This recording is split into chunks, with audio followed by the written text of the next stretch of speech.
തുടർഭരണം ലഭിച്ചതോടെ അസാധ്യമായ പലതും കേരളത്തിൽ സാധ്യമാക്കിയെന്ന് മുഖ്യമന്ത്രി പിണറായി വിജയൻ അവകാശപ്പെട്ടു.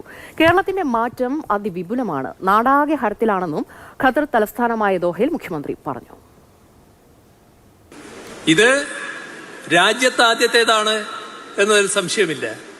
പക്ഷേ നാം കാണേണ്ടത് ലോകത്ത് അപൂർവം പ്രദേശങ്ങൾ മാത്രമേ അതിദാരിദ്ര്യമുക്തമായിട്ടുള്ളൂ. ആ അപൂർവതയിലേക്ക് നമ്മുടെ നാട് ഉയരുകയാണ്. ദോഹയിൽ മലയാള മിഷനും ലോക കേരള സഭയും ചേർന്ന് സംഘടിപ്പിച്ച മലയാളോത്സവം ഉദ്ഘാടനം ചെയ്ത് 2 മണിക്കൂറോളം സംസാരിച്ച മുഖ്യമന്ത്രി കഴിഞ്ഞ 9.5 വർഷത്തെ നേട്ടങ്ങളാണ് നിരത്തിയത്.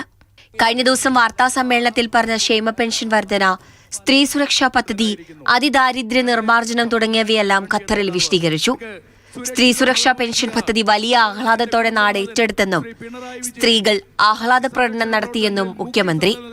നമ്മുടെ സഹോദരിമാര് വലിയ സന്തോഷത്തോടെ ആ വാർത്ത കേൾക്കുകയുണ്ടായി.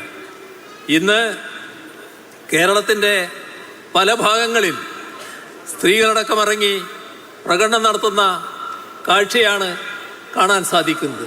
സാംസ്കാരിക മന്ത്രി സജി ചെറിയാൻ, ഖത്തറിലെ ഇന്ത്യൻ അംബാസിഡർ വിപുൽ, ഖത്തർ സർക്കാരിലെ പ്രമുഖർ, chief secretary A Jayathilak, Lulu group chairman M A. Yusuff Ali, CV Rappai, JK Menon തുടങ്ങിയവർ സംസാരിച്ചു. 12 വർഷത്തിന് ശേഷമാണ് ഒരു കേരള മുഖ്യമന്ത്രി ഖത്തറിലെത്തുന്നത്.